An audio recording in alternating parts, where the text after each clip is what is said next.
ಜೋಗ್ ಜಂಕ್ಷನ್ಗೆ ಸ್ವಾಗತ ಗೆಳೆಯರ. ಜೋಗ್ ಜಂಕ್ಷನಿಗೆ ವಾಪಸ್ ಬಂದ್ರಿ, ಥ್ಯಾಂಕ್ ಯು ಸೋ ಮಚ್. ಒಬ್ಬ ಹೆಂಡತಿ ಡಿಸೈಡ್ ಮಾಡಿದ್ಲಂತ ಸಾಕಾತಿ ಗಂಡನ ಜೊತೆ ನನಗೆ ಇರ್ಲಿಕ್ಕೆ ಆಗಲ್ಲ, ನಾ ಹೋಗ್ತೀನಿ ಸುಸೈಡ್ ಮಾಡ್ಕೋತೀನಿ ಅಂತ ವಿಚಾರ ಮಾಡಿ ಆಕಿ ಗಂಡಿಗೆ ಹೇಳೇಬಿಟ್ಲಂತೆ, ನಾ ಹೊಂಟೇನಿ ಸುಸೈಡ್ ಮಾಡ್ಕೋತೀನಿ ಅಂತ. ಓಕೆ ಅಂತ ಆಕೆ ಹೊಂಟಾಗಿ ಇತ್ತುಗೋ ಡೈರಿ ಮಿಲ್ಕ್ ಅಂತ ಚಾಕ್ಲೇಟ್ ಕೊಟ್ಟನಂತ. ಇದ್ಯಾಕಂತ ಅಲ್ಲ, ಖುಷಿ ಸಮಯ ಕುಚ್ ಮೀಠಾ ಹೋ ಜಾಯ್. ಗೋಕಾಕ್ನಿಂದ ಕಿರಣ್ ಅನ್ನೋರು ಈ ಜೋಕನ್ನು ಕಳಿಸ್ಯಾರ. ತಿಪ್ಪ ಸಾಲಿಗೆ ಬಂದ, ಲೇಟಾಗಿ ಬಂದ್ಕೊಳ್ಳೆ ಮಾಸ್ತರ್ ಕೇಳಿದ್ರು, ಯಾಕೆ ತಿಪ್ಪ ಲೇಟ್ ಅಂದ್ರೆ ಅದಕ್ಕೆ ತಿಪ್ಪ ಹೇಳ್ದ, ಸರ್ ನನ್ನ ಕೋಳಿ ಇವತ್ತು ಮೊಟ್ಟೆ ಇಡ್ತೀವಿ ಅಂದ್ರೆ ತತ್ತಿ ಇಡ್ತೀವಿ ಅಂದ.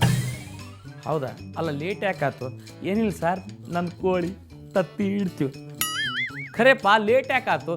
ಸರ್ ನನ್ನ ಕೋಳಿ ತತ್ತಿ. ಇವ್ರು ಎಷ್ಟು ಸರ್ತ ಕೇಳಿದ್ರು ಇದನ್ನ ಹೇಳವ ಮಾಸ್ತರ್ ಇದ್ದಲ್ಲ. ಅದ್ರಾಗ ಏನು ದೊಡ್ಡ ವಿಷಯ ಇಲ್ಲ, ಕೋಳಿ ತತ್ತಿ ಇಡ್ತೀವಿ ಬರೀ ಅದನ್ನ ಹೇಳ್ತೀಯಲ್ಲ, ಏನು ದೊಡ್ಡ ವಿಷಯ ಅನ್ನೋದು.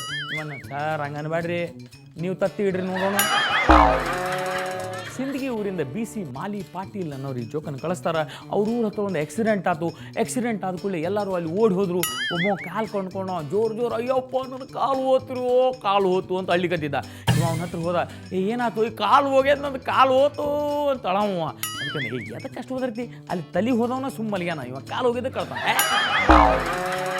ತಿಪ್ಪ ಒಂದು ಸರ್ತಿ ತನ್ನ ಫ್ರೆಂಡನ್ನು ಕೇಳಿದಂಥ, ದೋಸ್ತ ಹಲ್ಲು ಭಾಳ ಹೊಲಸಾಗ್ಯಾವ, ಏನು ಮಾಡ್ಬೇಕು ಗೊತ್ತಾಗವಲ್ದು, ಯಾವ ಪೇಸ್ಟ್ ಬಳಸಲಿ, ಏನು ಮಾಡಲಿ ತಿಳಿವಲ್ತು ನೋಡು ದೋಸ್ತ, ಮ್ಯಾಲೆ ಕೆಳಗೆ ಎಲ್ಲ ಹೊಲಸಾಗ್ಯಾವ, ಏನು ಮಾಡೋದು ಅಂತ. ಅದಕ್ಕೆ ದೋಸ್ತ ಏನಂತ, ಭಾಳ ತಲೆ ಕೆಲ್ಸ್ಬೇಡ, ಹಾರ್ಪಿಕ್ ಹಾಕಿ ಬರೋಬ್ಬರಿ ಆಗ್ತದೆ.